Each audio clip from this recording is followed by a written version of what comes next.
जब मैंने ससुराल की दहलीज पर पहला कदम रखा तो पायल की आवाज से ज्यादा दिल की धड़कनों की आवाज तेज थी। एक नए जीवन की शुरुआत, एक नए रिश्तों का संसार और अनगिनत उम्मीदों से भरा मन। मगर जब उस बड़े से दरवाजे के भीतर दाखिल हुई तो हर चीज वैसी नहीं थी जैसी मैंने सोची थी। दरवाजे पर खड़ी सासू माँ की आंखों में एक टटोलती नजर थी जो जैसे मेरे वजूद को तोल रही हो। ननद की मुस्कान में अपनापन नहीं बल्कि मुकाबले की झलक थी। देवर जो हंसी मजाक का माहौल बना रहा था, दरअसल बातों में कांटे छुपाए बैठा था। पति जिस इंसान पर सबसे ज्यादा विश्वास किया था, उसकी आंखों में थोड़ी सी दूरी थी, जैसे शादी किसी रस्म की तरह निभाई जा रही हो। पहले दिन की सुबह जल्दी उठना पड़ा क्योंकि यहाँ नियम थे। बहू सबसे पहले उठेगी, रसोई संभालेगी, पूजा करेगी और किसी से कुछ नहीं पूछेगी, बस सीखती जाएगी। मैंने बिना शिकायत सब सीखा। धीरे धीरे रसोई की बारीकियां, परिवार की पसंद नापसंद, सासू माँ के गुस्से के बहाने, ननद के ताने, सब कुछ। मगर साथ ही मैंने यह भी समझा कि इस घर में सिर्फ हाथ चलाने से नहीं, दिमाग और दिल दोनों चलाने से जगह बनती है। मैंने चुपचाप हर छोटी छोटी बातों को नोट किया।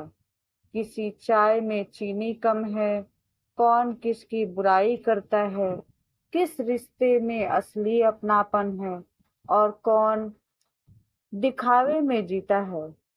सब कुछ धीरे धीरे मेरी समझ में आने लगा।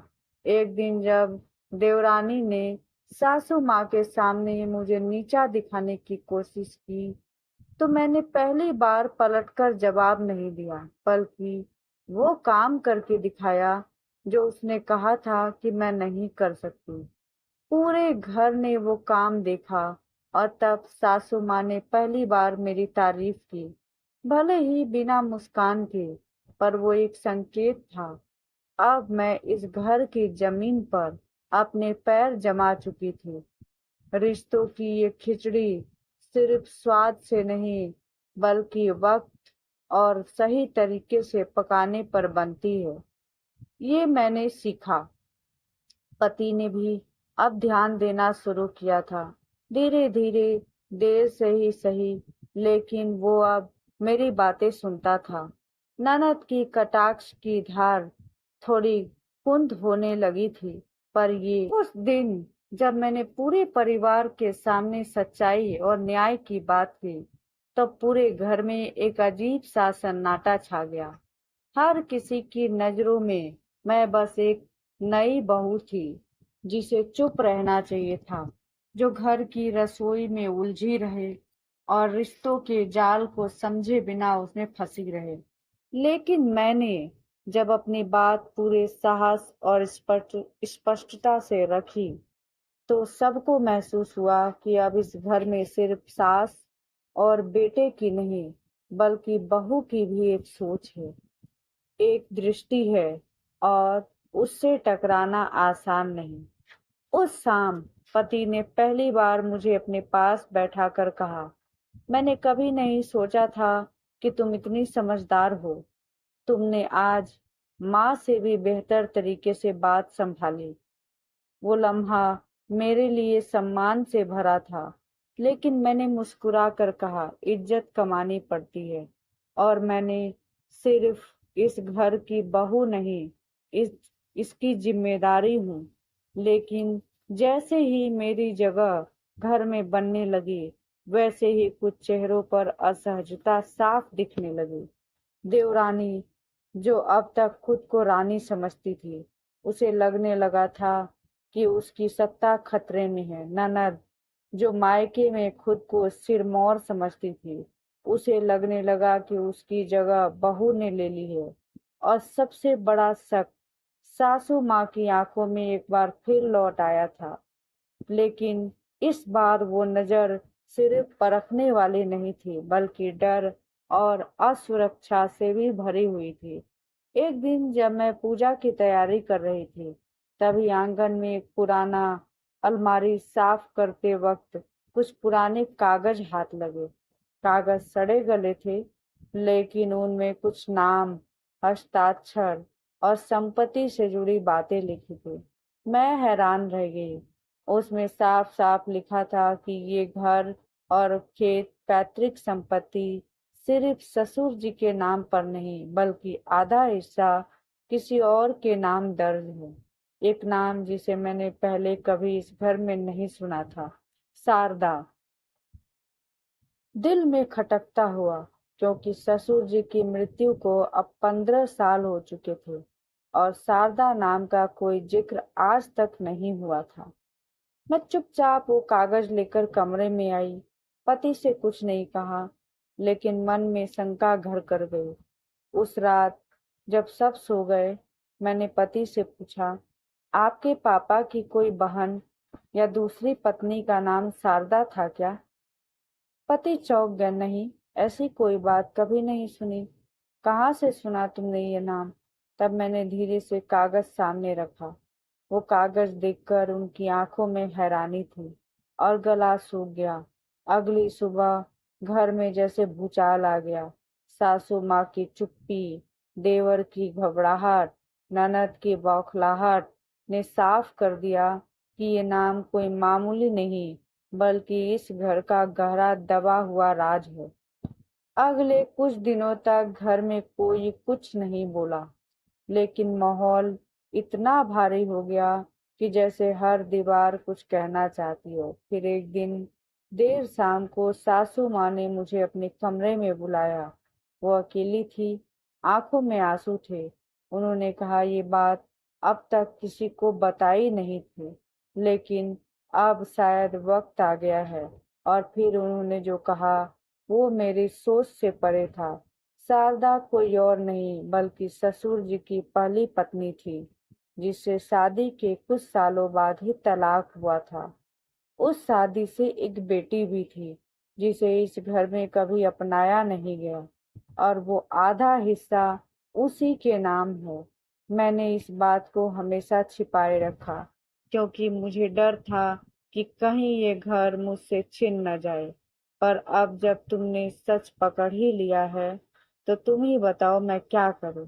मैंने सासू माँ की थकी हुई आंखों को देखा और कहा, सच को छिपाने से दर्द और बढ़ता है, उसे अपनाने से हल्कापन आता है। वो बात सुनकर वो पहली बार मेरे सामने रोई, जैसे बरसों का बोझ हल्का हुआ हो। लेकिन अब नया प्रश्न खड़ा हो गया था। क्या मैं उस बेटी को ढूंढ कर इस घर का हक उसे दिलवाऊं, या इसी तरह झूठ पर पर्दा डाले सब कुछ चलने दूं? इस सवाल का जवाब मेरे दिल में था, लेकिन मैं जानती थी कि इसे कहने और करने में बहुत फर्क होता है। शारदा की बेटी का नाम न सासू माँ ने लिया था और ना ही पति को उसका कुछ पता था, लेकिन मेरे दिल में एक बेचैनी थी, जैसे कहीं कोई अधूरापन इस घर की नींव में बसा हो, जो किसी भी दिन सब कुछ हिला सकता है। और जब कोई बात इतनी गहराई से दिल को छूने लगे, तो उसकी सच्चाई सामने लाना केवल जिम्मेदारी नहीं, बल्कि धर्म बन जाता है। मैंने अगले ही दिन उस पुरानी अलमारी के सारे कागज फिर से पलटे, हर दस्तावेज को गौर से देखा। उसमें एक कागज के कोने पर धुंधले अक्षरों में एक नाम और पता लिखा था, किरण देवी, अंबिकापुर, सरगुजा। मैं समझ गई कि ये वही महिला हो सकती है जिसका अंश इस घर में दबाया गया है। मैंने पति से बात की तो उन्होंने पहले तो मना किया कि ये सब मत पूरे दो, लेकिन मेरे कहने पर वो तैयार हो गए। मैंने तय किया कि एक चिट्ठी लिखूंगी उस पते पर, जिसमें कोई आरोप नहीं होगा, बस एक सच्चे रिश्ते की दस्तक होगी। चिट्ठी भेजी गई 2 हफ्ते बीत गए। घर का माहौल शांत था, लेकिन मेरे दिल के हर दिन हलचल थी। और फिर एक दिन डाकिया आया। उसके हाथ में एक सादा सा लिफाफा था, जिसका भेजने वाला वही था, किरण। मैंने कांपते हाथों में चिट्ठी खोली। उसमें लिखा था, अगर तुम मेरी माँ के घर की बहू हो तो जान लो कि मैंने उस घर को कब का छोड़ दिया है। पर क्या उस घर ने कभी मुझे स्वीकार किया है? मैं मिलने नहीं आऊंगी, क्योंकि मुझे डर है कि मेरी मौजूदगी तुम्हारे रिश्ते को भी तोड़ सकती है। उस खत को पढ़ते ही मेरी आंखें भर आई, लेकिन मैंने हार नहीं मानी। मैंने अगली बार खुद उस पते पर जाने का निश्चय किया। पति को कुछ नहीं बताया, बस एक दिन सुबह पूजा खत्म कर निकल पड़ी। अंबिकापुर पहुंची। वहां एक पुराने से मोहल्ले में जब मैंने किरण के घर की घंटी बजाई, तो दरवाजा खुद किरण ने खोला। मेरी उम्र की एक सीधी सादी महिला, आंखों में गहराई, चेहरे पर थकान। मैंने अपना नाम बताया तो वो पल भर को चौंक गई। फिर बोली, आ गई तुम? मुझे लगा तुम बाकी लोगों जैसी ही हो। मैंने कहा, नहीं, मैं उन सब जैसी नहीं हूँ। मैं सिर्फ एक बहू नहीं, एक औरत हूँ, जो दूसरी औरत का अधूरापन समझती है। तब उसने पहली बार मुझे अंदर बुलाया। उस छोटे से घर में कोई विलासिता नहीं थी, लेकिन दीवारों पर तस्वीरें थी, किताबें थी। एक छोटे से मंदिर में दिया जल रहा था।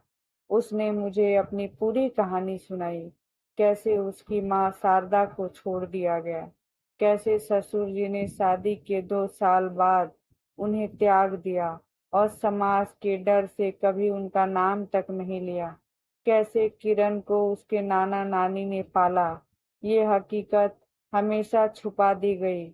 उसका अधिकार भी उस घर में है जहां अब मैं रह रही हूँ।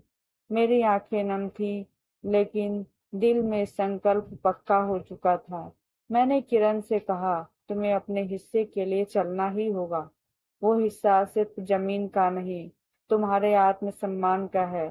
पहले वो तो हिचकिचाई, पर मेरे बार बार कहने और यकीन दिलाने पर आखिरकार मान गई। और 2 दिन बाद हम दोनों साथ लौटे। जब घर पहुंचे तो सबकी आंखें खुली की खुली रह गई।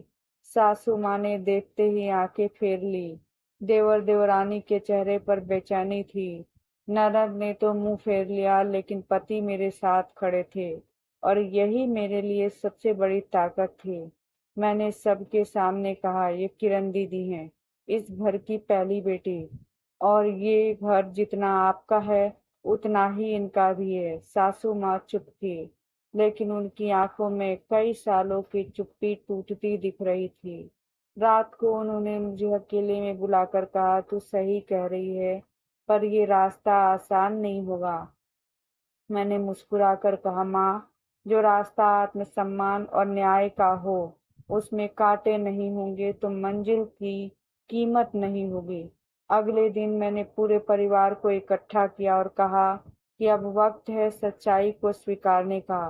किरण दीदी इस घर की बेटी हैं और उन्हें इनका हक दिया जाएगा। ये बात सुनते ही देवर देवरानी भड़क उठे। अब क्या हमारे हिस्से काटे जाएंगे? क्या ये अचानक आई और सब कुछ बांट लेगी? लेकिन मैंने शांति से कहा, ये हिस्से की बात नहीं, रिश्तों की मर्यादा की बात है। जो गलत किया गया उसे ठीक करना होगा। उस रात घर में तनाव था, लेकिन दिल में सुकून था, क्योंकि पहली बार मैंने देखा कि सासू माँ मंदिर में बैठकर आंख बंद कर प्रार्थना कर रही थी। शायद पहली बार बिना किसी स्वार्थ के। अब असली संघर्ष शुरू होने वाला था, क्योंकि विरासत, अहंकार और पुरानी मानसिकता से लड़ना इतना आसान नहीं था। लेकिन मैं तैयार थी। किरण दीदी के घर में आने के बाद से जैसे हर रिश्ता धीरे धीरे अपने असली रंग दिखाने लगा था। जिन चेहरों पर अब तक मीठी मुस्कानें थी, वहां अब खामोश तिरस्कार और जलन साफ दिखाई देती थी। देवर देवरानी के लिए यह बात गले से नीचे नहीं उतर रही थी, क्योंकि अब उन्होंने अपने हिस्से के खेत, मकान और मान को किसी ऐसी औरत से बांटना पड़ेगा जिसे वो आज तक अस्तित्वहीन मानते आए थे। उन्होंने सीधा हमला मुझ पर किया। ये सब तेरी ही चाल है, नई नई आई है, अब तू घर की बड़ी बन गई है, अब इस किरण को लाकर अपना आधा घर भी बंटवा देगी। देवरानी ने तो यहाँ तक कह दिया कि मैंने सासू माँ को बहला फुसलाकर अपने रास्ते पर कर लिया है। वो अब मेरी हाँ में हाँ मिलाती हैं और मैं ही घर की असली मालकिन बनना चाहती हूँ। यह सब सुनना आसान नहीं था, लेकिन मैंने चुप रही, क्योंकि जब सच बोलने वाला चिल्लाता नहीं, तो झूठ बोलने वाले खुद बौखला जाते हैं। सासू माँ ने पहली बार सबके सामने मेरा पक्ष लिया और बोली, अगर ये बहू न होती तो मैं आज भी उस गुनाह को गले लगाए बैठी रहती जो मैंने शारदा और उसकी बेटी के साथ किया।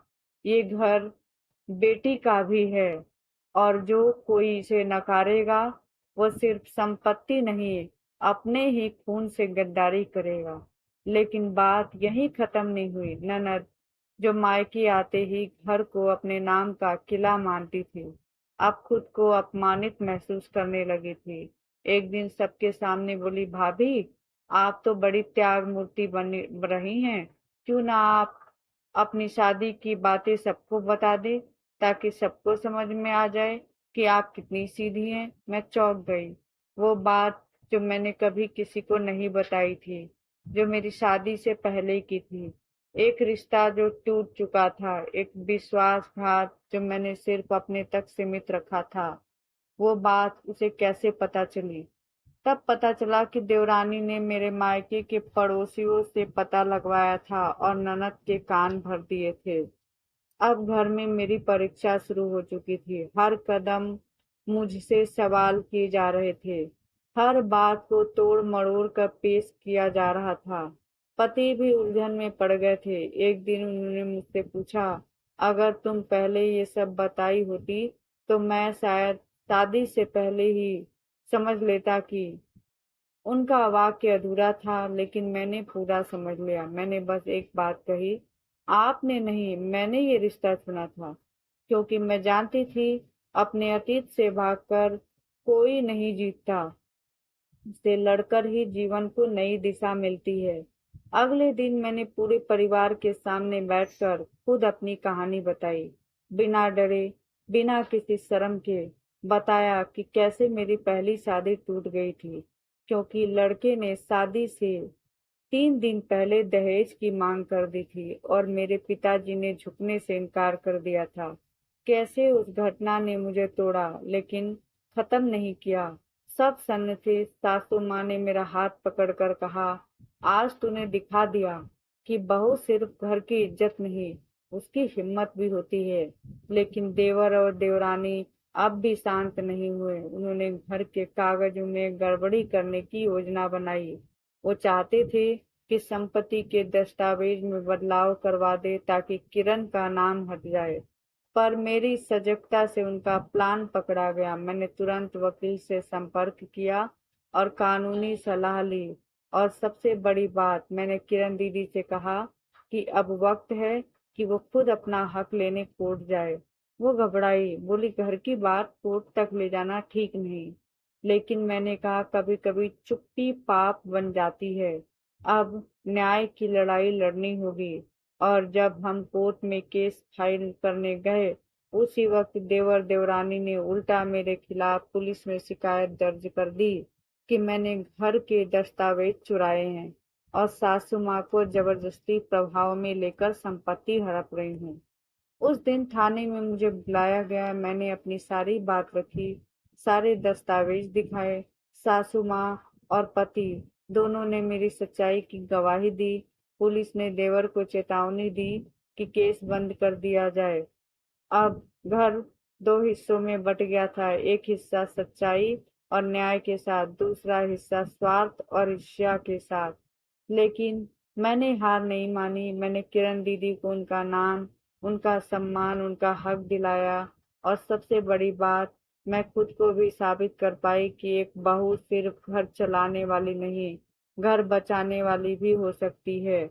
अब सासू माँ हर सुबह मेरे साथ पूजा में बैठती, पति पहले से ज्यादा सम्मान देने लगे, और किरण दीदी जब भी मुझे देखती, आंखों में वो अपनापन होता जो शायद कभी किसी बहन को नसीब नहीं होता। लेकिन कहानी यहाँ खत्म नहीं होती, क्योंकि समाज, परिवार और रिश्तों की जटिलता कभी खत्म नहीं होती। हाँ, अब मैं पहले से ज्यादा मजबूत हूँ, क्योंकि मैंने हर उस बात से लड़ाई की जो गलत थी, और हर उस रिश्ते को अपनाया जो सच्चा था। कहते हैं कि रिश्तों की सबसे मजबूत डोर विश्वास नहीं, बल्कि क्षमा होती है। क्योंकि विश्वास टूट सकता है, लेकिन क्षमा से फिर से सब कुछ जोड़ा जा सकता है। मैंने वही किया। देवर और देवरानी की हर साजिश, हर आरोप, हर चोट को दिल पर तो लिया, लेकिन जवाब में नफरत नहीं दी, बस थोड़ा वक्त दिया। क्योंकि मैं जानती थी कि समय हर घाव को नहीं भरता, लेकिन हर आंख को जरूर खोल देता है। घर अब दो हिस्सों में बटा था। एक वो हिस्सा जहाँ शांति, सच्चाई और अपनापन था, जिसमें मैं, मेरे पति, सासू माँ और किरण दीदी थे। दूसरा हिस्सा जहाँ ताने, गुस्सा और तनाव था, जहाँ देवर देवरानी अकेले पढ़ते जा रहे थे। पहले वो समझते थे कि हमने उन्हें बाहर कर दिया, लेकिन धीरे धीरे जब पड़ोसियों ने बात करना बंद किया, जब रिश्तेदारों ने उन्हें ताना मारना शुरू किया कि तुमने ही घर की बेटी का हक मारा था, तब उनका गुस्सा चुप्पी में बदलने लगा। एक दिन देवर घर की बैठक में चुपचाप आकर बैठ गए। उनके चेहरे पर कोई घमंड नहीं, कोई ताना नहीं, सिर्फ थकान थी, जैसे आत्मा थक गई हो। बोले, भाभी, हमसे बहुत बड़ी गलती हो गई। शायद हमें डर था कि हम सब कुछ खो देंगे, लेकिन आज एहसास हो रहा है कि हमने जो खोया वो कोई जमीन का टुकड़ा नहीं था। हम रिश्ता हार गए। आप हमें माफ कर दीजिए। उस पल मेरी आंखों में आंसू थे, लेकिन वो आंसू जीत के नहीं, रिश्तों की वापसी के थे। मैंने कहा, आपने जो किया वो गलत था, पर मैं जानती हूँ कि हर इंसान गलती करता है, और अगर घर का बेटा लौट आए तो दरवाजा बंद नहीं किया जा सकता। देवरानी भी आ गई। उसकी आंखें सूजी हुई थी। बोली, भाभी, मैंने हमेशा आपको प्रतिद्वंदी समझा, कभी बहन नहीं। पर आज जब सब कुछ टूटता हुआ देखा तो समझ आ गया कि आप तो इस घर की रूह हो। अगर आप न होती तो ये घर कब का बिखर गया होता।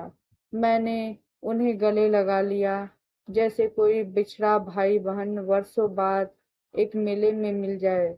उस दिन सासू माँ ने पूरे घर में दीप जलवाए। बोली, आज मेरी आत्मा हल्की हो गई। मेरी दोनों बेटियां मेरे पास हैं। मेरा पूरा परिवार फिर से एक है। उसी शाम मैंने एक छोटा सा पारिवारिक भोज रखा, जिसमें हर सदस्य के सामने मैंने एक दीपक जलाया और कहा, इस दीपक की लौ की तरह हमें भी जलना पड़ता है, तपना पड़ता है, ताकि जीवन की अंधेरी गलियों में हम एक दूसरे का रास्ता दिखा सके। तब किरण दीदी उठी। उन्होंने कहा, अगर ये बहू इस घर में नहीं आती तो शायद मैं आज भी खुद को पराया मानती।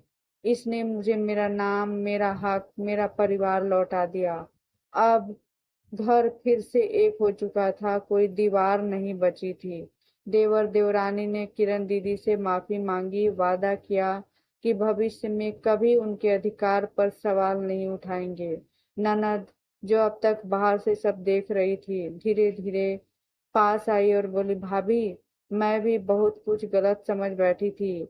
आप जो किया वो कोई आम औरत नहीं कर सकती। आप इस घर की शेरनी हैं। मैंने मुस्कुराकर कहा, मैं सिर्फ एक औरत हूँ जो अपने परिवार को जोड़ने का हुनर रखती है। अब मैं सुबह उठती हूँ तो पूजा घर में एक नई ऊर्जा महसूस होती है। सासू माँ अब मुझे बहू नहीं कहती, कहती बेटी। पति की आंखों में वो सम्मान है जो सिर्फ एक विजेता को मिलता है, और देवर देवरानी अब हर निर्णय में मेरे साथ खड़े रहते हैं। हाँ, मैंने उस घर को नया जन्म दिया, रिश्तों की नमी दी है, और ये साबित कर दिया कि बहू सिर्फ रसोई तक सीमित नहीं होती, पूरे घर की आत्मा होती है। ससुराल में बहू बनकर आने के बाद मेरी जिंदगी में बहुत कुछ बदला, बहुत कुछ सीखा मैंने। जब पहली बार अपने नए घर के दरवाजे पर कदम रखा, तो मन में अनगिनत सवाल और डर था। क्या मैं इस घर में अपनाई जाऊंगी या पराई रह जाऊंगी? क्या मैं सास के दिल में जगह बना पाऊंगी? क्या देवर देवरानी मुझे अपनाएंगे या ताने देंगे? घर का माहौल भी कुछ खास नहीं था। सासू माँ की सख्ती, उनके तीखे शब्दों ने मेरी हिम्मत को तोड़ने की कोशिश की, लेकिन मैं हार मानने वाली नहीं थी। मैंने सोचा, इस नए परिवार को अपना बनाने के लिए मुझे धैर्य रखना होगा, मुझे खुद को मजबूत बनाना होगा। पति भी काम में व्यस्त रहता था, इसलिए मैं ज्यादा समय अकेली रहती थी। अकेलेपन से जूझते हुए मैंने खुद को और अधिक सक्षम बनाने का निश्चय किया। मैंने अपने दिल की बातें सोशल मीडिया पर बतानी शुरू की। एक यूट्यूब चैनल बनाया जिसमें मैंने अपने अनुभव और संघर्षों का साझा किया। शुरुआत में लोग ज्यादा ध्यान नहीं देते थे, पर मैंने धैर्य रखा और हर दिन एक नया वीडियो बनाकर अपने जज्बात साझा किए। धीरे धीरे मेरी बातों में वो दर्द, हिम्मत दोनों दिखने लगे जो हर महिला के दिल में छुपा होता है। मेरी कहानी लाखों लोगों तक पहुंची। लोगों ने मेरे संघर्ष में अपनी कहानी लिखी और मेरी हिम्मत की सराहना की। मुझे कमेंट में लिखा गया कि आपकी कहानी ने हमारे जीवन में रोशनी लाई है, इससे हमें भी उम्मीद मिली। मेरी मेहनत रंग लाई जब एक बड़े महिला सशक्तिकरण मंच ने मुझे आमंत्रित किया और मैं वहां पहुंची, तो महसूस किया कि मैं अकेली नहीं हूँ। हर महिला की अपनी लड़ाई होती है और हम सब मिलकर ही मजबूत बनते हैं। गांव लौटकर मैंने वहां महिलाओं के लिए समूह बनाया, जहां हर महिला अपने सपनों को साकार करती है। अब मेरा परिवार भी मेरी इसी नई पहचान को स्वीकार कर चुका है। पति ने घर की जिम्मेदारियों में मेरा साथ देना शुरू किया है। सासू माँ ने मेरी मेहनत की कद्र, और देवरानी भी अब मेरी सबसे बड़ी मददगार बन गई है। यह सब मेरे लिए केवल घर की बहू बनने तक सीमित नहीं था, बल्कि एक समाज में परिवर्तन लाने की प्रेरणा बन गया। मैंने सीखा कि बहू होना सिर्फ एक भूमिका नहीं, बल्कि एक जिम्मेदारी है और शक्ति का नाम है। पूरे परिवार और समाज को जोड़ती है। मैं उन सभी बहुओं को यही कहना चाहती हूँ कि मैं अपने दिल की सुनो, संघर्ष करो और कभी हार मत मानो, क्योंकि अंत में जीत उन्हीं की होती है जो अपने सपनों से लड़ते हैं। अपने परिवार को प्यार दो, समझो और अपने सपनों को पूरा करने के लिए कदम बढ़ाओ।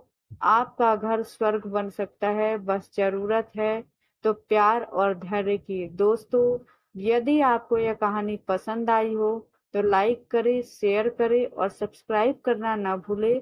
मैं आपके लिए और भी ऐसी कहानियां लेकर आती रहूंगी जो आपके दिल को छू जाए और आपके जीवन में खुशियां भर दे। धन्यवाद। आपका बहुत बहुत आभार मिलता है अगले वीडियो में। तब तक अपने और अपने परिवार का ध्यान रखें।